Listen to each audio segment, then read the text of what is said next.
علیکم، آپ دیکھ رہے ہیں کے نیوز ایچ ڈی۔ میں ہوں حارث علی شاہ گیلانی۔ چلتے ہیں آج کی اہم خبروں کی طرف۔ رخ کریں گے ساہیوال کا، جہاں سے رپورٹ کر رہے ہیں ہمارے نمائندے رانا سہیل۔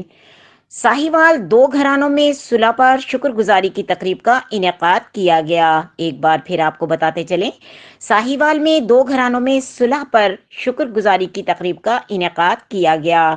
تفصیلات کے مطابق گزشتہ 2 سال گھرانوں میں جھگڑا ہوا تھا، جس کی آج صلح کی تقریب کربلا روڈ پر منعقد ہوئی، جس میں کیپٹن رضوان بھٹی اور لیفٹیننٹ عمیر بھٹی نے بائبل مقدس کے حوالے سے صلح کے فضائل بیان کیے اور بتایا کہ خدا جن سے خوش ہوتا ہے ان میں ایک دوسرے کے لیے رحم ڈال دیتا ہے۔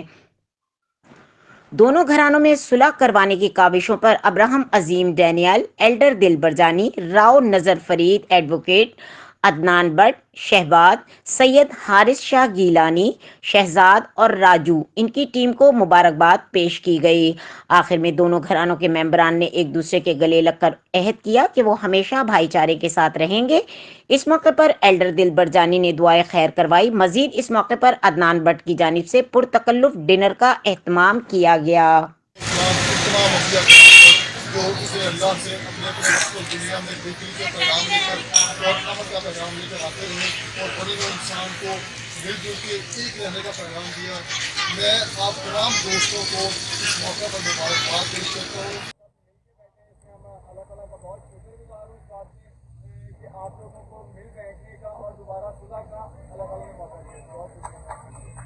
صاحب پیغام دے رہے تھے، وہ کہہ رہے تھے کہ دنیا کے اندر اس کو جھگڑے کی برباد ہے، زلزلے، طوفان، قحط اس بات کی گواہی ہے کہ دنیا کے اندر فسادات برپا ہے، مگر مبارک وہ لوگ ہیں جو فسادات کا راستہ روکتے ہیں، جو فسادات کو ختم کرتے ہیں، جو ان باتوں کو ختم کرنے میں اپنا رول اور کردار ادا کرتے ہیں۔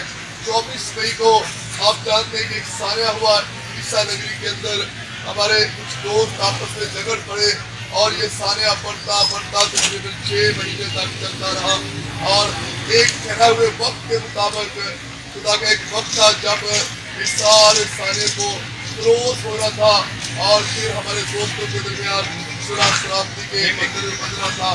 خداوند کا ایک بڑا حکم ہے کہ وہ ایک دوسرے سے محبت رکھیں۔ تو آج ایک محبت کا بیج جو بویا گیا وہ ایک پودا بن چکا ہے۔ مزید خبروں اور اپڈیٹس کے لیے ہمارے ساتھ رہیے گا، تب تک کے لیے اپنا خیال رکھیے گا۔ اللہ حافظ۔